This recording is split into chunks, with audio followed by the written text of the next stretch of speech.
Թեան Օհանյանը դա բոլորս գիտենք, որ հայտնի պատկաբլուշնիկ է։ Բանը նախարար եղած տարիներին հազար անգամ ներողություն եմ խնդրում, բայց կնոջ Ռուզանի Տրուցիկի ռեզինի մեջ էր մտե, դա կինն էր որոշում, ով ինչ անի, ոնց անի։ Հիմա էլ ասես այդ Վահագին Թաղամասի տունը քեզ ու դու ծարա, ասում է Ժակ Ֆուֆուի անունով է։ Չենք ասում ում անունով է, գիտենք, մի հատ ֆրանսիացի բոմժ է թե իր անունով է գրանցել այդ տունը, որ պասպորտ ունենա ֆրանսիական, չկարանան ձեռներից հետ վեկալեն։ Սևանի դա չեն։ Այսինքն սրանք պաշտոն են ունեցել մի բանի համար, որ իրանց կանգան Հերմես սունկա առնեն, չգիտեմ, հիշում եք, չէ՞ հայտնի նկարները, ինչ-որ հկը էր բաց է, բաներ անում, ծաղիկ էր դրե, շորի հետ պետքա ծաղիկը լներ։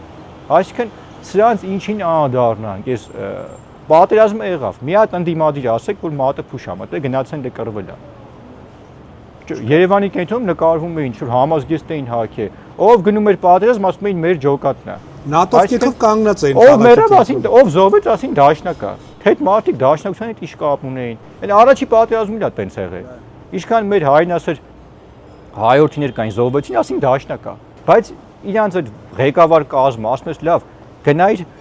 հաց ու պատրոն տաներ, պետք չէ, այդքան դուղ չունեք դուք կռվեք, բայց գոնե այնտեղ լինեիք։ Եկեք այստեղ գոռում էին Արցախ, մինչև վերջ կռվելու ենք։ Սրանք հայը թե կռիվ չեն արել ու մնաց ինչ որ պատերազմի մասնակցին։